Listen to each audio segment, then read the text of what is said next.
Okay, well, good evening, everyone. I am Dr. James Broomall, an Associate Professor of History at Shepherd University, as well as the Director of the George Heather Moore Center for the Study of the Civil War. I deeply appreciate you all tuning in this evening. I hope everyone is staying healthy and well. And I have three guests this evening, each of whom is actually a good friend in some capacity. But I'm going to start with my oldest friend of the group, and that is Ernie Dollar, so if you can give a wave. Ernie is the director of the City of Raleigh Museum and oversees the Pope House. I met Ernie in Greensboro, North Carolina, nearly 20 years ago, and I've known he and his family ever since. And it's all just wonderful to see you all. I think the last time we saw each other was last summer during a wedding in Durham, if I'm not mistaken. Is that right? Right. Okay. Matt Borders, who I've known at least since coming to Shepherd. Matt is a ranger with Monocacy Battlefield. He's done some programs for us, including participating in our last seminar where we went to Monocacy on one of the days, did great tour work there. Extremely excited to have him here this evening. And James Taub. James has likewise done programs for us in the past. He is a freelance historian, yet has accrued a lot of experience over the years interning with what was the Civil War Trust, and also worked with the United States World War I Centennial Commission. He has graduate training in the area that we'll be talking about this evening, which is British culture and society during the World War I era, but he's a historian who deals in a lot of different time periods. And so tonight what we're going to do is a little bit of a departure perhaps, and that is we're going to talk about the documentary film They Shall Not Grow Old, Peter Jackson's, I think, just phenomenal movie that came out, was it over a year ago now? Sorry, time is abstract. Would have been in 2018. So even longer than that. Okay. Yeah. And thank you all for tuning in. We're starting to get some comments here in the live feed, so I'll be monitoring that as we go through through tonight's discussion. So to sort of start it off, this is a film that I think can elicit a lot of really powerful reactions, and all of you saw it rather in the theater, Ernie 4 times. And so just give me some sense before we delve into some of the real more technical stuff here. Give me some sense of when you walked away, what was the idea or the feeling that you had? I mean, how did you respond to this experience? I think it was very much an experience. And so maybe Ernie, we'll start with you. I think the first time I saw it, it was an incredibly moving experience. There are few pieces of cinema and film that really breathed life into the subject matter. So you had never seen such a transformation before on film. You know, the only thing I can really equate it to was the first time I saw Ken Burns' Civil War series, that it just truly altered my understanding and relationship with the history featured through a piece of film. So I left with my jaw dragging on the ground, aghast at what I had just seen. Matt? I can definitely understand that. I remember just a ripple of awe kind of moving through the theater when the images transitioned from black and white to color, because you've got about 5, almost 10 minutes where it's still black and white for it, and I think folks were thinking they were going to be dropped right into this colorized program, but when they kind of blended it together like that, you really could hear the audience reaction. And for me, what I found even more interesting, because I've been looking at black and white photographs of military for years, was really the slowing down of the film and bringing the movements, the jerky, sometimes almost a little too fast movements of the film of that era back down to a frame by frame. Okay, now we're moving at a normal pace, and really making it much more realistic in that manner. And James, before I turn to you, because I'm going to give you 2 tasks here, I just want to say, I saw this with my father. He was reluctant to go, even though he himself, is more than a history buff. He reads a lot of academic history and worked at a university. I think the two of us were just simply just like dumbfounded at the end of it. I mean, I remember just being like in stunned silence for a very long time. And I remember going by just incredibly quickly. I felt like it was maybe a 20 or 30-minute documentary. Come to find out, I think we were in the theater between the beginning and then the after section for over 2 hours. And it just went by so incredibly quickly. And you were immersed so fully in that environment that it captured something and created an experience that I think was almost unparalleled. But James, so I'm going to give you double duty here since you're an expert in many ways and you've grown that incredible beard. Thank you. So one, I would like to hear your reaction, but two, since you know a lot more of the background, also introduce our audience as to how the film came to the US, talk a little bit about Jackson's aims and his outcomes in this. So give us some context before we start delving into the film itself. Yeah, I'll say, just like the other two and yourself, I was completely blown away when I saw it for the first time. For me, it was kind of twofold. I get, a very emotional attachment to any time period or any topic I study, like I'm sure everybody here watching, as well as you guys do.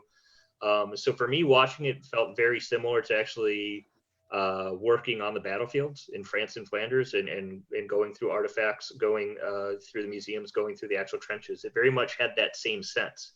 Much like I remember watching when I was younger, Ken Burns' The Civil War, where I could be watching it growing up thousands of miles away from a Civil War battlefield, but I felt like I was in Northern Virginia or Tennessee as you kind of were transfixed in that time period. So when this project was kind of started, what happened was these recordings of both the film obviously being recorded during the war itself, and then the veteran interviews, which is the second integral part of this. The veteran interviews were recorded during the 1960s primarily and housed and collected by the Imperial War Museum, which is in London, and then there's various other branches throughout the UK, but that represents Britain and the soldiers of the British Empire of the First World War, now the British Commonwealth. And the overall goal there was to create sort of this oral history. And this oral history was recorded by the veterans themselves. Obviously, there are thousands of these and only a select few appeared in the film. When the Imperial War Museum and the British Centenary Commission approached Peter Jackson to kind of make this film, because Peter Jackson himself is a huge history nut, they were aiming simply to have it be a restoration of the original footage. So this would have been collected by famous filmmakers like Geoffrey Malins, who was a British filmmaker who was actually on the Western Front. Probably his most famous work was The Battle of the Somme, which came out just after the start of the battle. And a lot of those scenes are shown in the film. And so Jackson said, well, why don't we kind of make this bigger? Why don't we make it, instead of just I'm restoring this film, let's talk about adding color to it. Let's talk about adding sound to it. And creating sort of this educational tool. And the plan was to release it in theaters and then release it for free in the UK, with every school and every library getting a copy. Obviously, with the success it had there, it went absolutely global to become just a educational tool and a theatrical experience for people, no matter where in the world they were.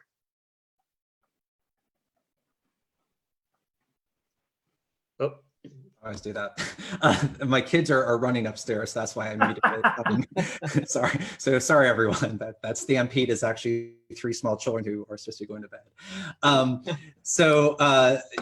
I really appreciate the perspective and background, and we're going to get a bit into some of the technical aspects. But Ernie, I mean, I'm going to bounce it to you real quick before again we sort of open it up, because you've had experience in filmmaking.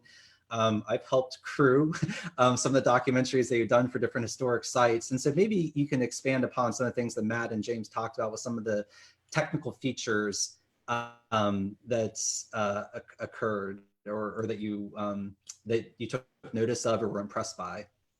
Yeah, one of the things that Jackson really does is his storytelling, and certainly bringing all of the Hobbit CGI and technology to bear on this. I think is truly a revolutionary step in filmmaking, because we've got all this archival footage that we can now breathe new life into. And, for 21st century viewers, what Jackson did to this film made it truly accessible for us, because we are such a video culture, right? So we see videos on YouTube, we catch videos on our phone, he basically took 100-year-old footage and made it something that we could film in our back pockets with our phones. So technically, him being able to slow down the film, trying to compensate for the different film speeds, made it seem not as foreign as it was. It made it seem like you're watching action today. Adding color to it is incredibly important for him, and to sort of pull on this material culture into colorizing this is a revolutionary step, because we've seen some really bad colorized movies in the past, but this is a phenomenally attention to detail in what he did. But I think one of the most incredible things that he did, and again, I hate to keep looking back at Ken Burns, but Ken Burns did the same thing, and it's the secret to successful documentary filmmaking is that the sound is so important to what he did. And if you listen to Jackson's both before and after his comments of watching the documentary, it's a fascinating glimpse into sort of a magician's lab on what he did to this. And going so far as to bring in lip readers to read what these guys are saying, and to even to like locate these units within England to try to tie them up with the local accents to make sure what the lip readers were saying were actually for what they were saying. And so it really, is an incredible revolutionary jump into sort of reviving this footage and making it to where you can use it in a documentary that is something that people would feel like they are watching today.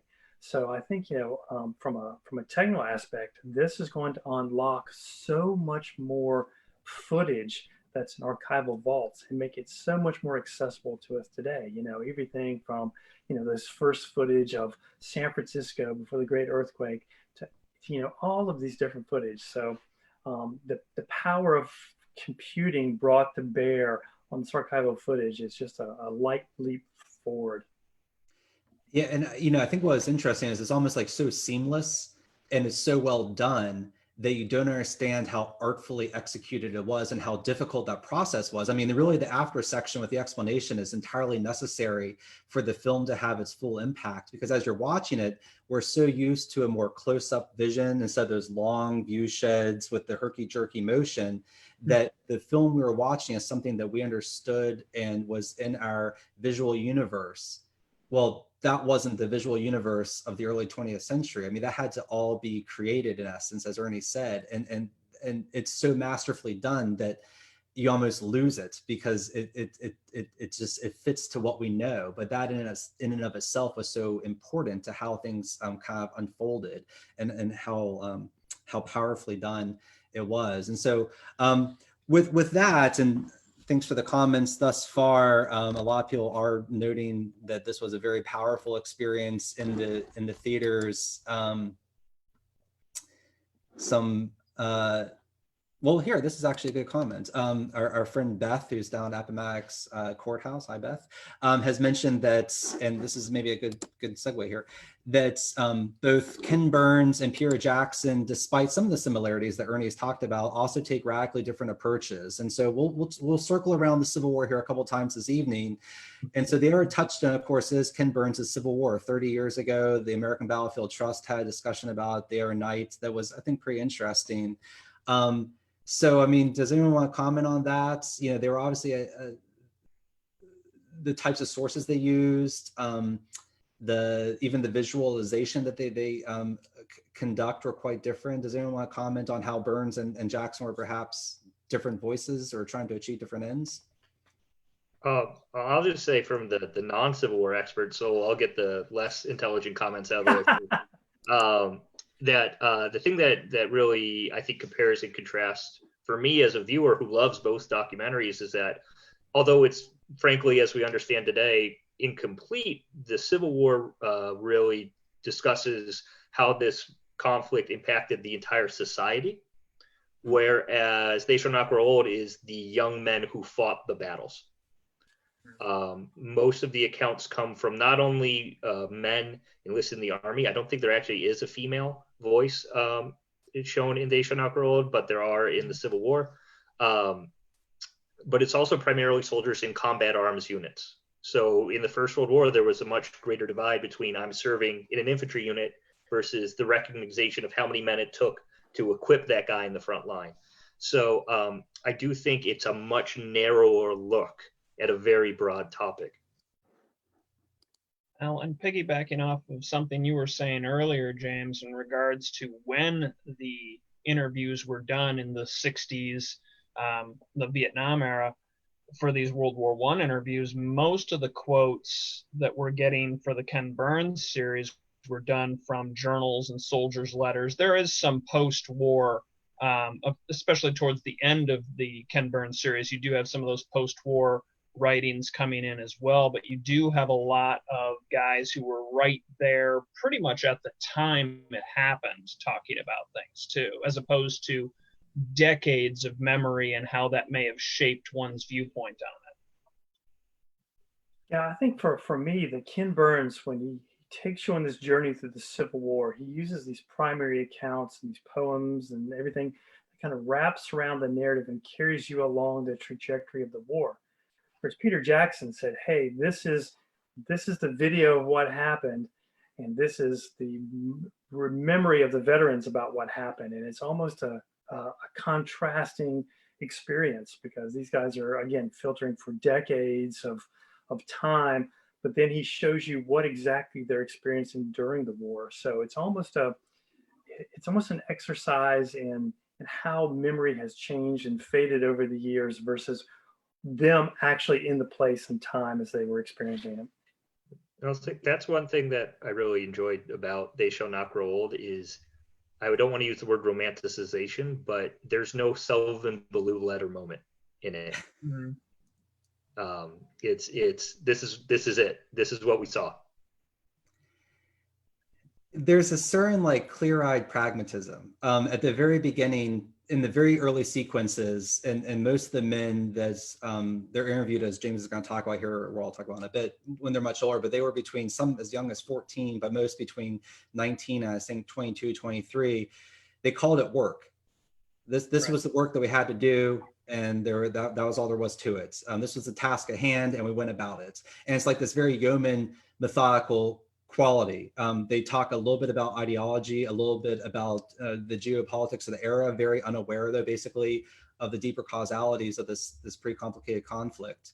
And it does have this very interesting sort of yeoman quality to it. More broadly though, and I think it is useful to talk about this, you alluded to it, James, and you did, Matt and Ernie as well, but we're talking about a very specific type of evidence here.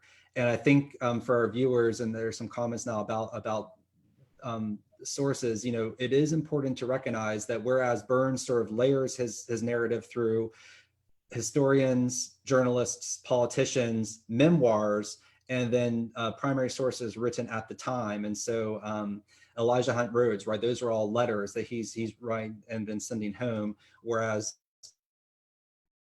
Burns also relies pretty heavily on memoirs. Peter Jackson is using a very specific type of source material. So although you mentioned it briefly, James, talk a little bit more about the context in which these recordings are being done and how that in turn starts to sort of filter our understanding, because they're narrating the war for us. There is no historian, there is no authoritative voice per se. Instead, it's this a whole cacophony, well, I don't want to say cacophony, but a whole group of voices sort of knitted together, but it's all from one type of source material. So maybe you could talk a little bit about that. Yeah, so as I mentioned earlier, all of these voices come to us from the collection of the Imperial War Museum, which significantly collected them primarily in the 1960s, also some in the 1970s. So we do have to think about the time when these were recorded.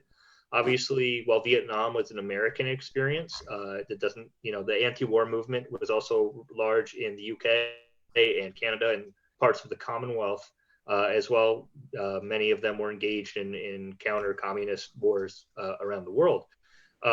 So there's that aspect. I would also say that there's the aspect of these men who are older. Obviously, we have all talked at one point or the other about the idea of memory having changed over time. One thing that I found that was interesting that wasn't addressed, that I've thought a lot about, are these men witnessed, having gone through the war to end all wars, have witnessed the Second World War. So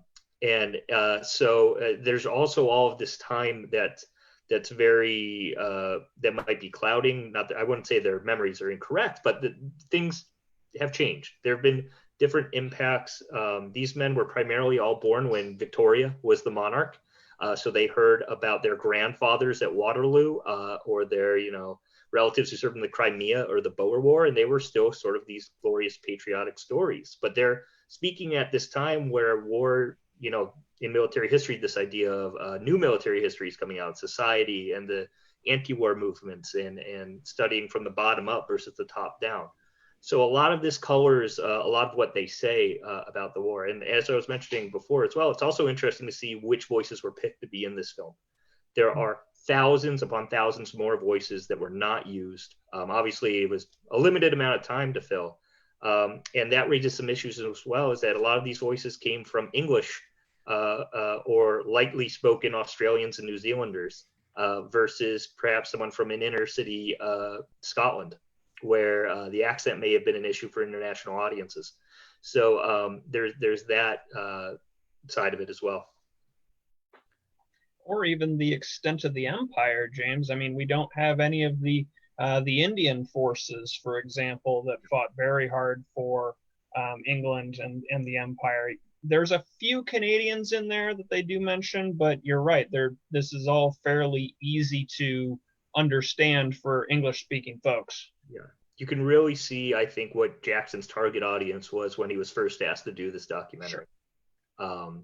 And it's also interesting to note that he only does the Western Front, which is an issue of many, many historians. So, and he himself had connections, New Zealand connections. I mean, and I think he had that impulse, at least personally, to explore other theaters of the conflict. But again, as James said, it's only from the Western Front. So for those of you, there's a whole variety of comments here, but there have been some questions about, lack of narrator, for instance. Some people find these sources rather compelling, others problematic. Suffice it to say, Peter Jackson has a very specific vision, and the story is told solely through that lens. So there is no narrator, there is no historian, there is no sort of organization per se. So the film, in essence, is very abstract.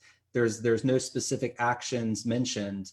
You understand that the war is fought over a series of years, but even that's the only date that I think they mentioned is really November 11th, if I'm not mistaken. I think that's the only time they have any sort of concrete point of even chronology. And so I think it's much more this immersive experience that he's trying to recapture. And unlike Burns, who's trying to chronicle this great American conflict in very specific terms over 12 hours, Jackson's working under 2 hours and trying to, I think, give you some sort of insight into the experience on the ground. And that's another important insight, is that a lot of the voices are from the foot soldiers themselves, right? I mean, there's not a lot of commanding officers, there's not a lot of generals. I mean, these are men who were sergeants, privates. They're the men who made up the bulk of the British Army. Is that correct?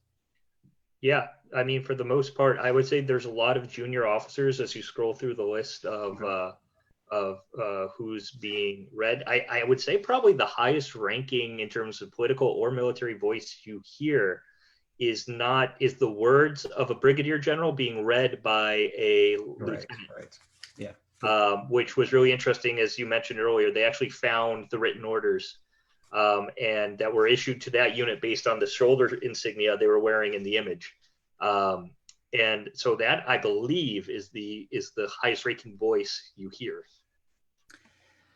But I think this is a great purity that we've never seen in documentaries. I mean, how often do we have only the voices of those who experienced the event guiding us along, not any pointy-headed historians or anybody newspapers, but just those people who were there looking back and telling it how it was. And I found that really refreshing, that it is truly unfiltered. You have 0 steps between the viewer and those people who are telling us about their experience. So that is something I've never really seen in a documentary before. It's always kind of broken up with all these different narrators and sort of narrative branches. But yeah, that's the purity of it, I think, between the footage and those who lived it.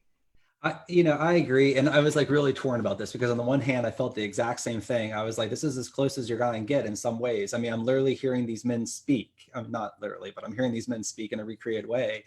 And I'm hearing all the sights around them, the sounds around them. I've seen these sights. I'm immersed entirely in that environment. I could hear dirt under their boots, and I can hear people sort of cough and hit bottles with their hands. And it's completely unmediated.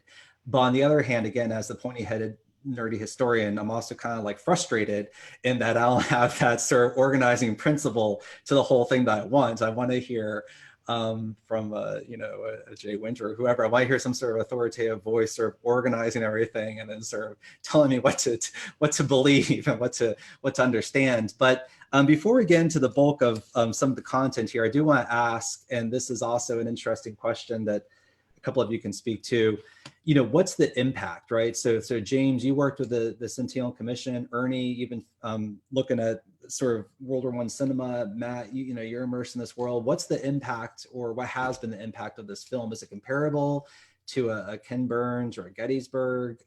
Or is this something in the American psyche, which is entirely different than the British psyche, that's never going to make the same impact? And I will say just quickly, before I let you all answer this, I think one of the most powerful things I have seen was on the anniversary of 1916 in Great Britain. Living historians went out into the public and sort of went into malls and went onto public streets entirely in the garb of British soldiers as these powerful connections to this distant event that has had profound repercussions on European society.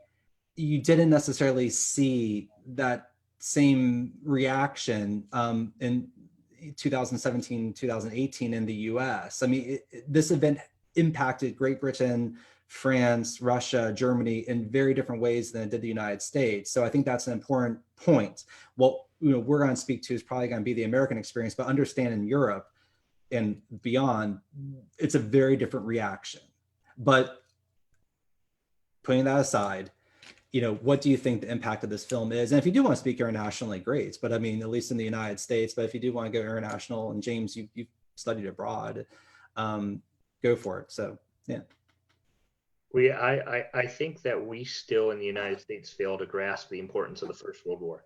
Yeah, absolutely. It's for us, it's very interesting. And, myself as a military historian, I love to look at the Meuse-Argonne and the events surrounding the American Expeditionary Forces.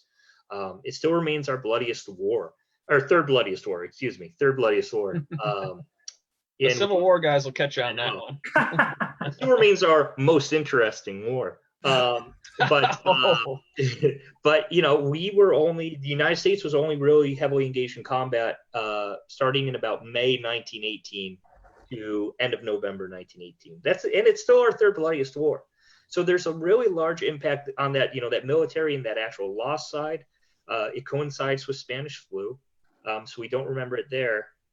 And I think one of the issues we also have is that in terms of the timeline of American history, we all know, having worked with high school and middle school history teachers, we don't have a lot of time to teach American history.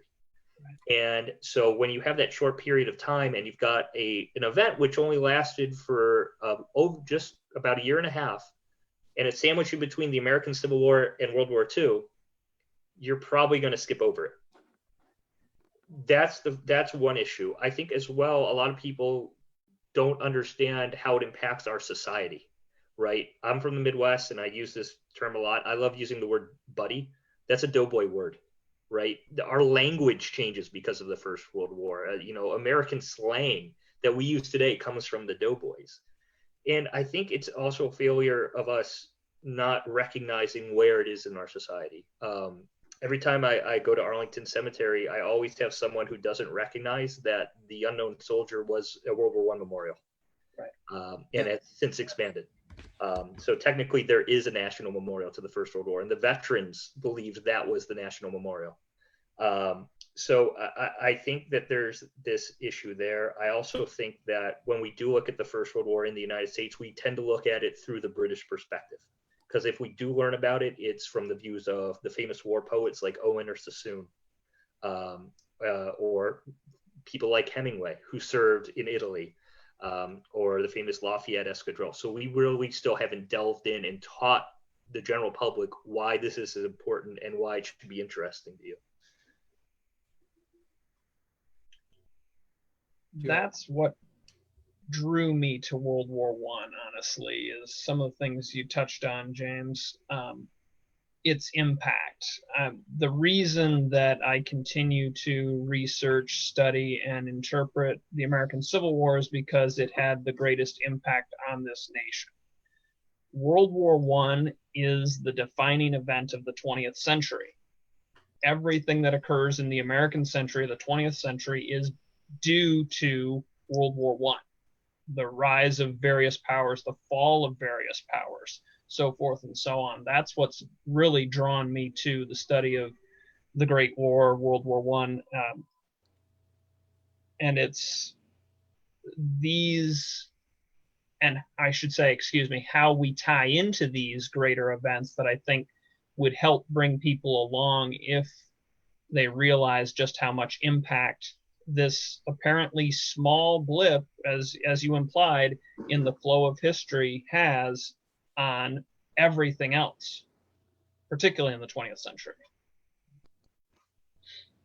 Yeah, I would back up what James said, is that, the World War One does not loom large in the American consciousness. It is such a short one.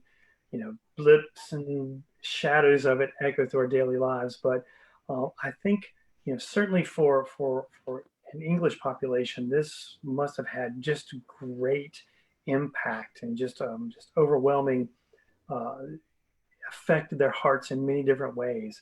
And I think, what Jackson has done is given us a formula to do this to other footage, to sort of apply this to other things that are really part of of what it means to America. Could you imagine them doing this to Dust Bowl footage, about how much that would bring it into our consciousness? So I really think that, it was incredibly powerful to see how much this film resonated with American audiences, despite it being, focused on British troops.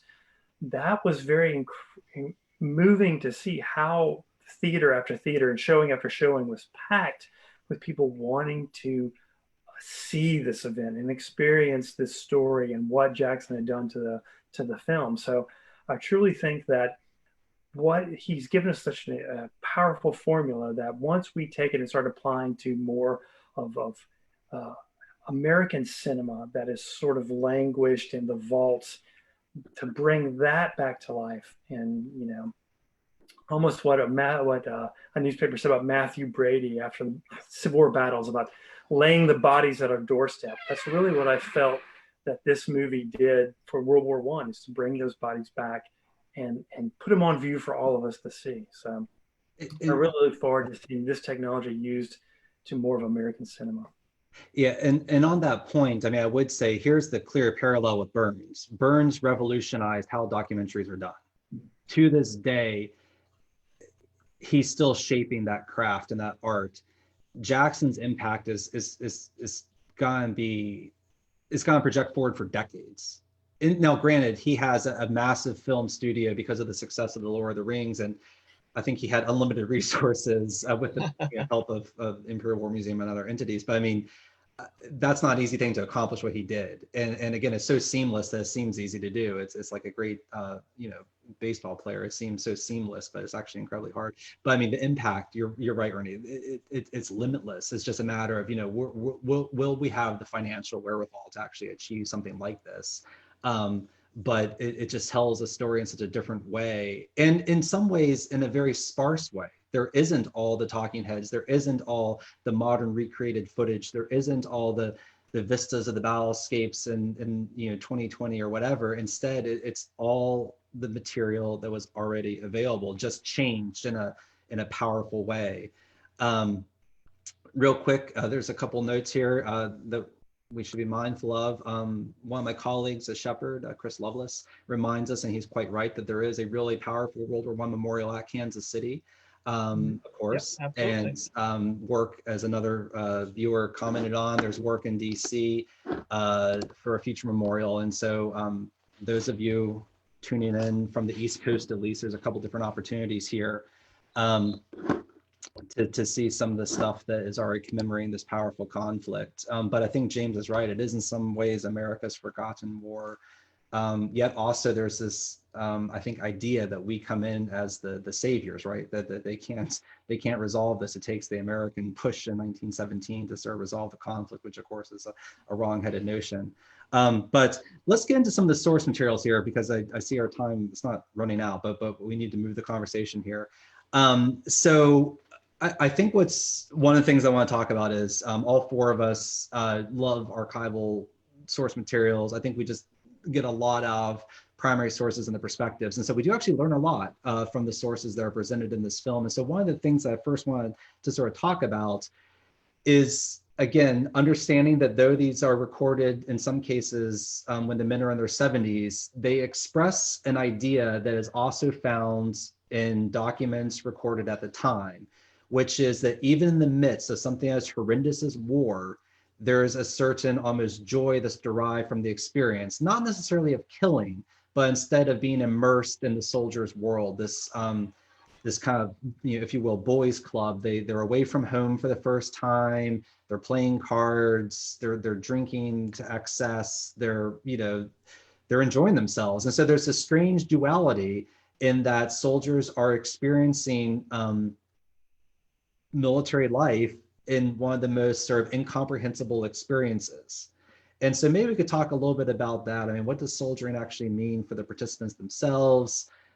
Is this sort of a jaundiced view because it was recorded so far after the fact? Or, can this dualism actually exist for the average foot soldier, be it in World War I or the Civil War or beyond? And I will say very quickly that I've worked with a psychiatrist who has worked with veterans for 40 years. And this is one of the things that he always highlights, that it's so strange for someone like myself with no military experience to understand this. But, even in the midst of something that seems incomprehensible and horrendous, that men or women derive a certain joy from it. So maybe we could talk a little bit about that first, that tension that exists.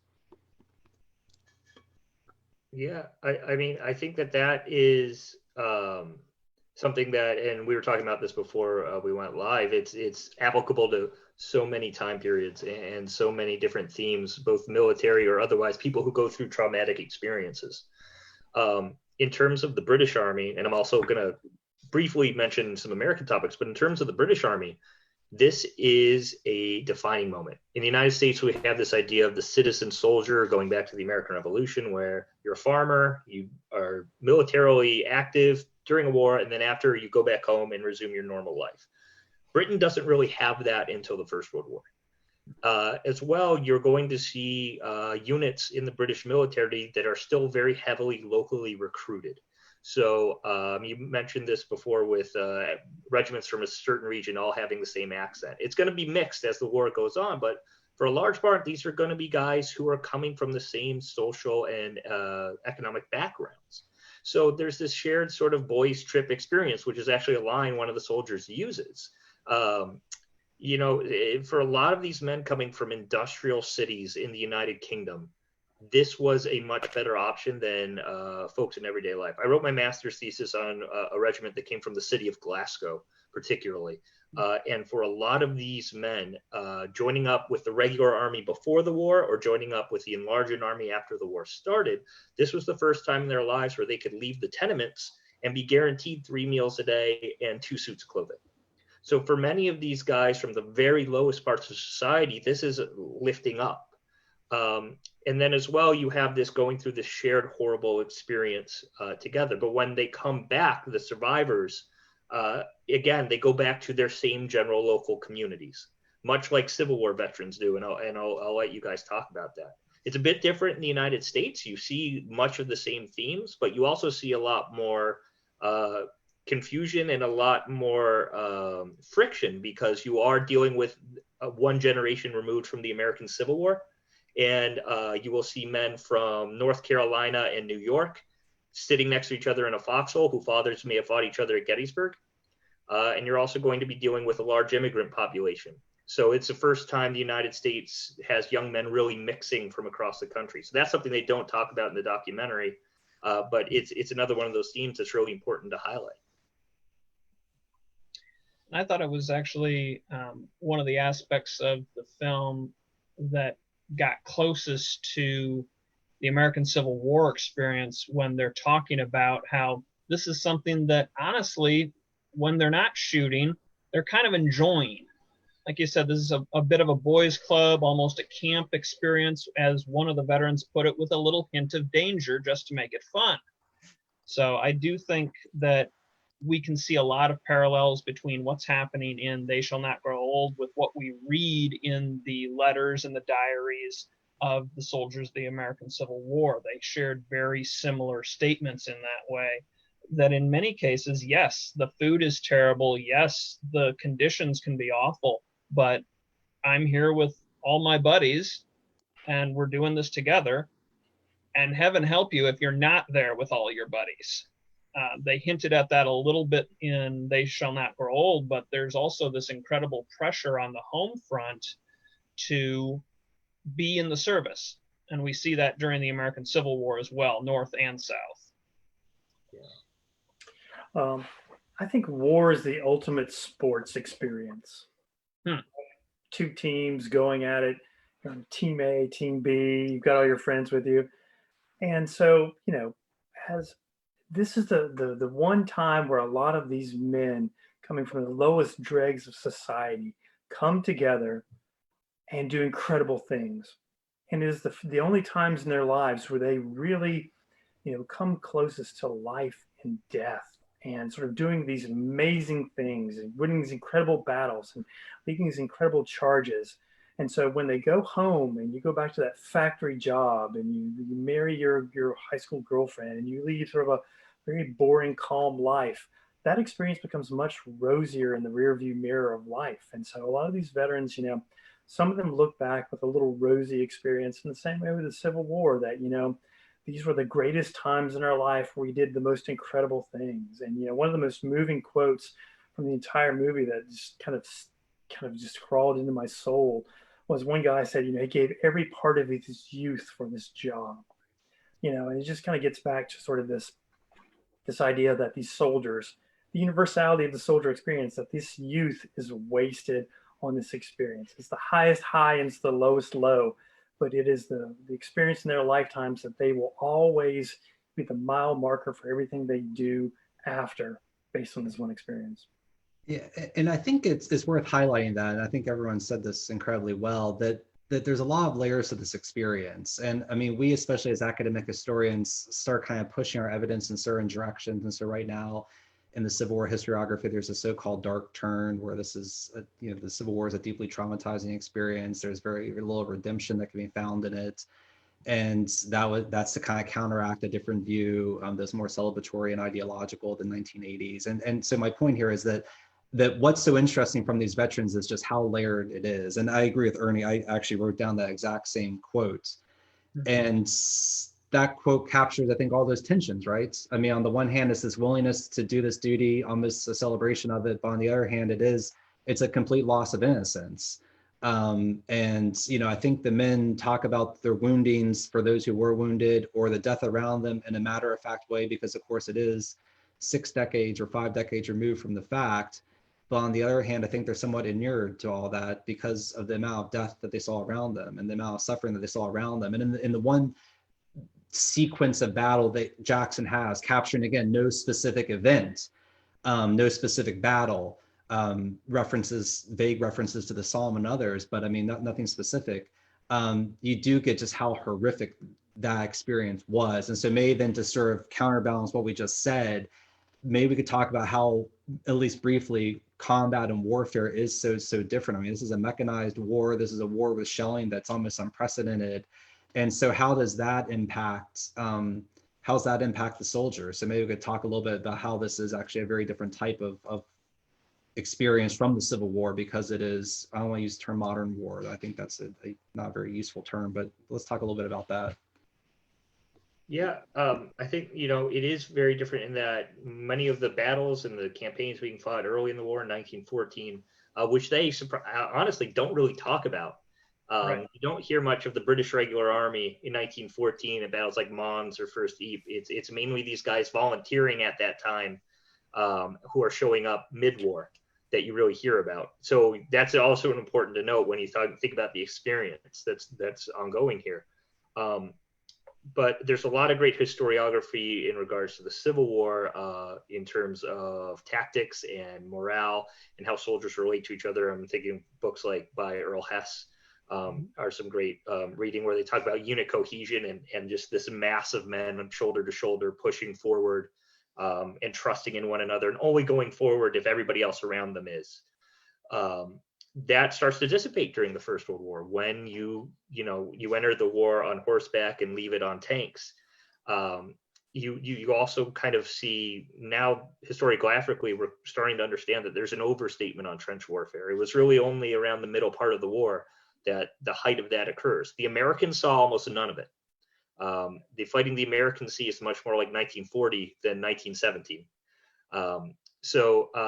It's this return to this idea of the individual working together at a distance. We talk about social distancing right now. They're imposing sort of social distancing on the experience in combat of soldiers during the First World War. So you'll get a description of one action from two men in the same unit that could be wildly different. It's important to know that they don't know what General so-and-so is saying to them. All they know is what they can see in front of them. And it's much less on a First World War battlefield than it is on a Civil War battlefield. And I'm following the comments here. So let me shift gears slightly and let's talk a little bit about 1917. So I think I wanted the bulk of today really to be about They Shall Not Grow Old.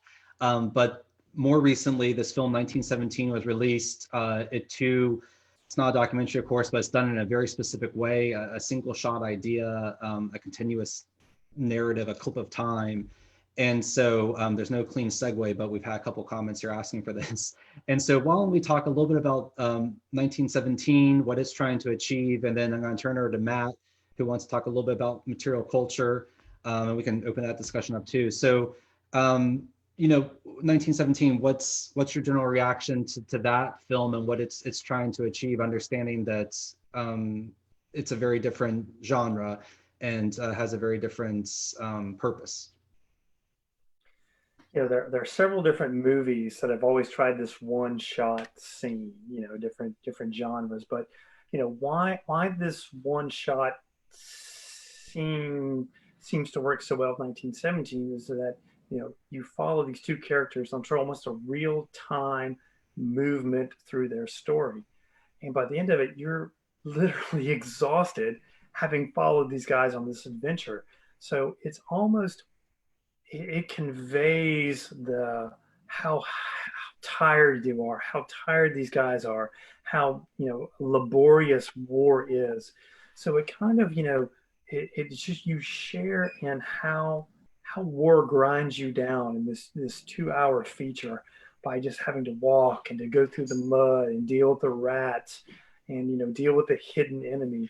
So it's just a long slog through the cinema that I think really works well to give you just a tiny glimpse of a slog through a daily life of these soldiers.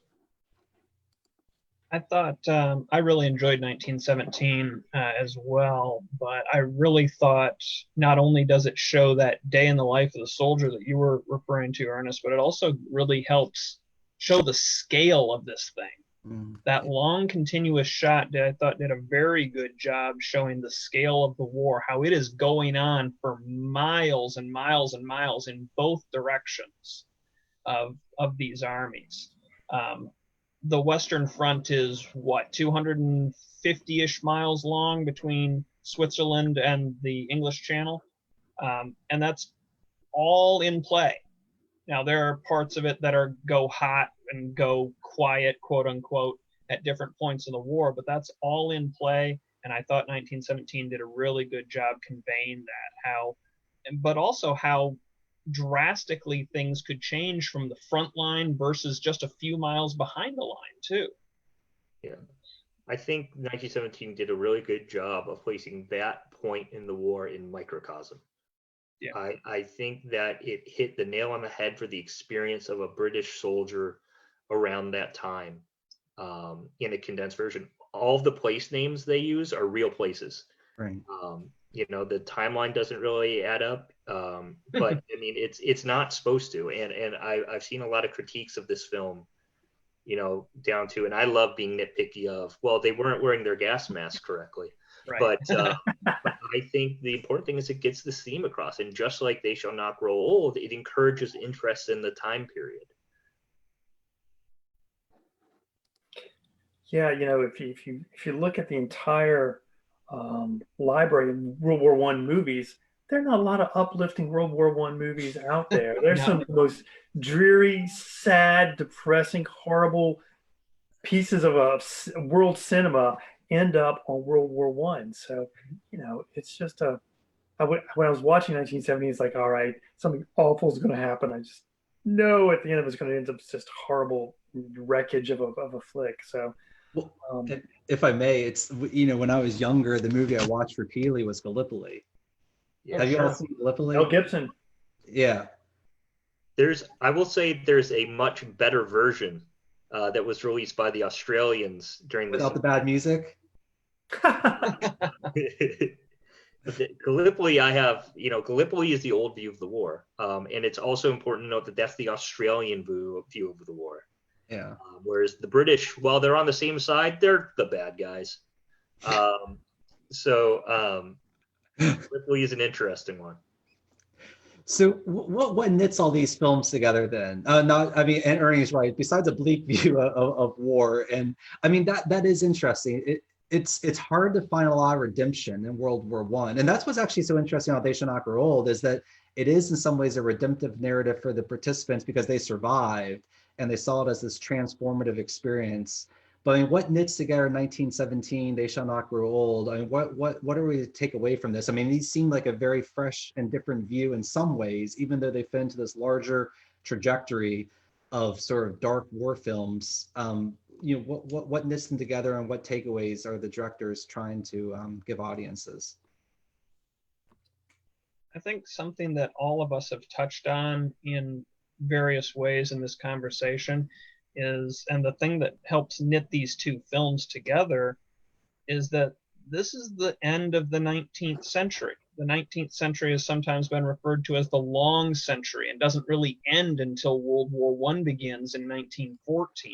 And we really are seeing in both these films the beginnings of the breakdown of the old social structure and social order.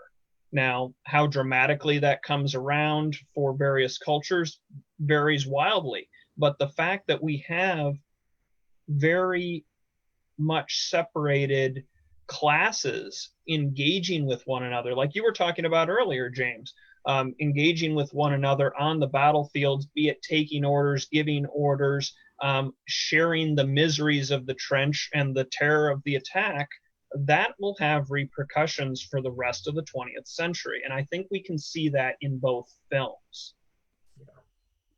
Yeah, I mean, I completely agree. I think we're doing a better job of taking a look at the First World War through the average person's eyes, the average combatant's eyes, and going at it without certain ideas going into it.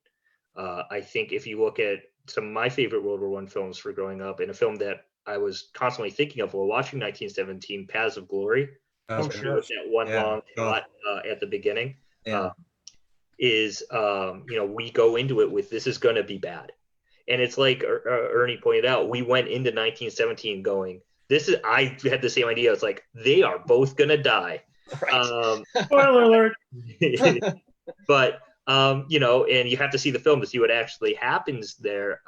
But, it is, even as someone who professionally studies it and consistently tries to peel away at some of these lions led by donkeys sort of myths about the First World War, even I, going into new films or new media regarding him, I'm going in with the same mindset every time, which I think is really interesting. But, I think if this movie had been made, say, 20, 30, 40 years earlier, it would have ended differently. But on the 100th anniversary of the war, like Jim said, we've got this redemptive story where it's successful and British tenacity wins the day and saves it. But if this would have been made at the time of these veterans interviews, during the Vietnam and sort of our or very anti-war feeling of that age, I suspect it would have been made much differently.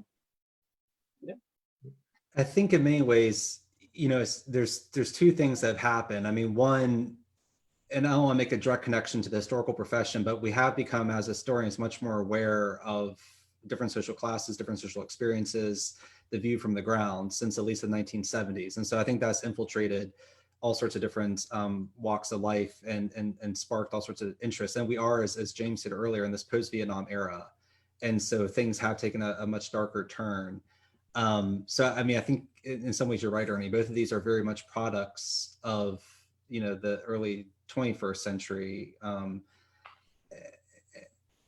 And I don't think some of those older visions would stand anymore. I just don't think they would resonate with audiences the way that these films have. And we should say that they were both pretty commercially successful, which also seems unusual. That doesn't always happen with war films. That's kind of a dicey business in Hollywood, and you can actually put a lot of money into a film that ultimately doesn't gross much money at all and creates kind of a fiscal disaster. Whereas in these instances, audiences seem to be ready and willing to consume. And in the case of They Shall Not Grow Old, I mean, it far outstripped any expectations that anyone had. I mean, they were very modest expectations. 1917, I think, was expected to be pretty popular, and it was. But why do you think audiences are sort of clamoring for this stuff at this point in time? It's maybe kind of a concluding idea. I think from my point of view, you can take from a time period like World War I what you want from it. You can take either an anti-war or you can take a more competitive attitude. When I think about films, it's much easier for, I think, a war film to do rather well with World War I because people know what they want out of a World War I film. They want a rather depressing experience. Simultaneously, I think some of the best war films Hollywood's ever made, although very few of them have been World War I films. Lawrence of Arabia, right? Yeah. Paths of Glory, Gallipoli. So it's a really interesting time because, again, people can put in whatever they want to this story of the First World War in whatever angle they want and take away out of it. I also think that unlike other time periods, especially with the Civil War, while World War I has a massive impact in our current society, it's not as volatile as the Civil War or the Second World War. Sure. So there's less of a clear-cut good guy versus bad guy and the resulting debate of, how authentic is that? So I think there's also that aspect to it. I think too, in that regard, if you do follow the soldier's story, the soldier's narrative, which both do, you're right. There's not something safe about that, but it has a very different purpose and a very different feel, and it's something that isn't necessarily a touchstone for debates. And I mean, I think that's an interesting approach. So that's a good point, James. Ernie, I'm sorry, do you want to add something? Oh, yeah. I think Americans, the World War I is, well, those who know about World War I, it's a safe war. We had bad guys and we had good guys, and the good guys won. And if you look about American military wars in the past 20 years, we don't really know who the bad guys are. We don't know if we won or not. That falling back on this sort of formula about good guys versus bad guys and good guys win is something kind of refreshing, that I think that it's far enough in the past that we can kind of glamour on to sort of this mythology of the good war. So I think that's one reason why it is so successful. Okay, we're actually at an hour. I didn't realize that. Kind of goes quick. Well, that's great. Yeah. So I guess with that, does anyone want to have any concluding thoughts or say anything? You don't have to. Thanks for having me. Appreciate you having us. Yeah. Okay. Yeah. Well, thank you all. So again, James Taub, at least on my screen, is right. Well, I can see if it's on Facebook too. Is right below me. James, again, is a freelance historian who has studied this period pretty extensively. He's worked for the United States World War I Centennial Commission, as well as interned with what was the Civil War Trust and now the American Battlefield Trust. Matt Borders, next to James on our screens, again, is a ranger on Monocacy Battlefield. So if you have the opportunity and you're in Frederick, Maryland, please go visit Matt. He does an exquisite tour. Again, he did a great tour for my seminar group last October. We spent, I guess, about 4 or 5 hours on the battlefield and then had a really nice dinner at Monocacy Crossing. It's an interesting field that's now bifurcated by a highway. So it creates all sorts of interpretive problems. So remember, preserving that land is profoundly important. And then above Matt is my old friend, Ernie Dollar. Again, if you're down in Raleigh, North Carolina, visit the City of Raleigh's museum there. What's the main thoroughfare in Raleigh? I always forget. Is it 40? No, sorry. The museum's on what street though? Oh, Fayetteville Street, right downtown. Fayetteville Street, yeah. It was about 2 blocks from the Capitol. Yeah. And Ernie does a lot of really interesting programming, very layered actually, which I like a great deal. Thank you to you all. I really appreciated the comments this evening, as well as the different points of view. And keep tuning in to our Facebook page for future programs. And with that, I'll wish everyone a safe, healthy evening. And again, be well during these very strange times. So thank you all very much. See everybody. Thank you much.